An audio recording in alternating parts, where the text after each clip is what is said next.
How's everybody doing today?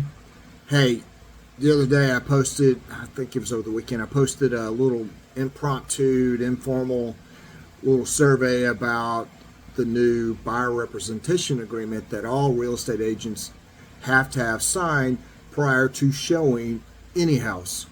Whether you want to buy it, whether you're just kicking the tires, you just want to check it out, it doesn't matter. It is now a TREC requirement, which is a byproduct of honestly the NAR real estate lawsuit. So I'm not going to get into what my thoughts are on the lawsuit or not, but I just want to kind of talk a little bit about the form and what it really does. And honestly, what it's doing, honestly, it's actually making sure there are open lines of communication between you, the buyer, and your agent. Because in it, it talks about what I'm going to do for you, or what the agent's going to do for you, the services they're going to provide. It's going to talk a little bit about the cost of the services. Now, obviously, those costs can vary.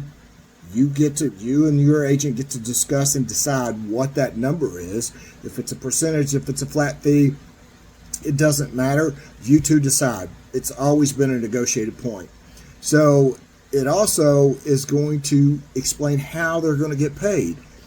Obviously, the ideal situation is trying to get the seller to pay those commissions. But there's always the chance, because it's not already listed, it's not part of the listing anymore, until that agent talks to that selling agent, we don't know if the seller has already factored that in or already has a plan for that. So that's one of the things that actually has to be negotiated. So obviously none of us can afford to work for free. It's also going to kind of hit on a couple other areas. It's going to talk about locations.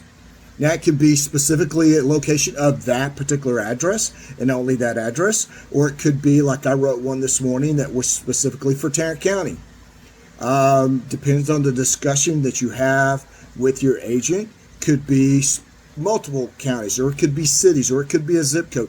That is up to you and your agent. You two just need to talk and discuss and figure out what it is that you want. It's also going to have a duration on it. It could be just for that one particular day.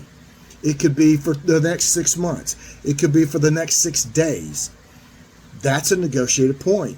So really all this form is really doing is ensuring agents are having a conversation with their buyers prior to showing that house. It just makes sure everybody's on the same page. It's not complicated. It's pretty simple. I'm going to pull the form up here, and then, which I'm really creative. Let's see if I can get this into the video, and kind of walk you through the form itself. But I know typically you guys wouldn't say, and honestly, prior to this event, I've never asked a buyer to sign a buyer representation agreement when we were walking a house just to show. Because in my opinion, and honestly several of our agents that work for us, his opinion, if we're not the person, you're going to know it during that first showing. If we're not your person that works best for you, we don't want you to be unhappy. If there's a better agent that represents you, then you guys you've got that right. So again, all this is going to do is kind of spell out and make sure lines of communication are going on, what the specifics of that and their representation, what they're going to get. So let's look at the form itself, and then we can talk about it a little bit more.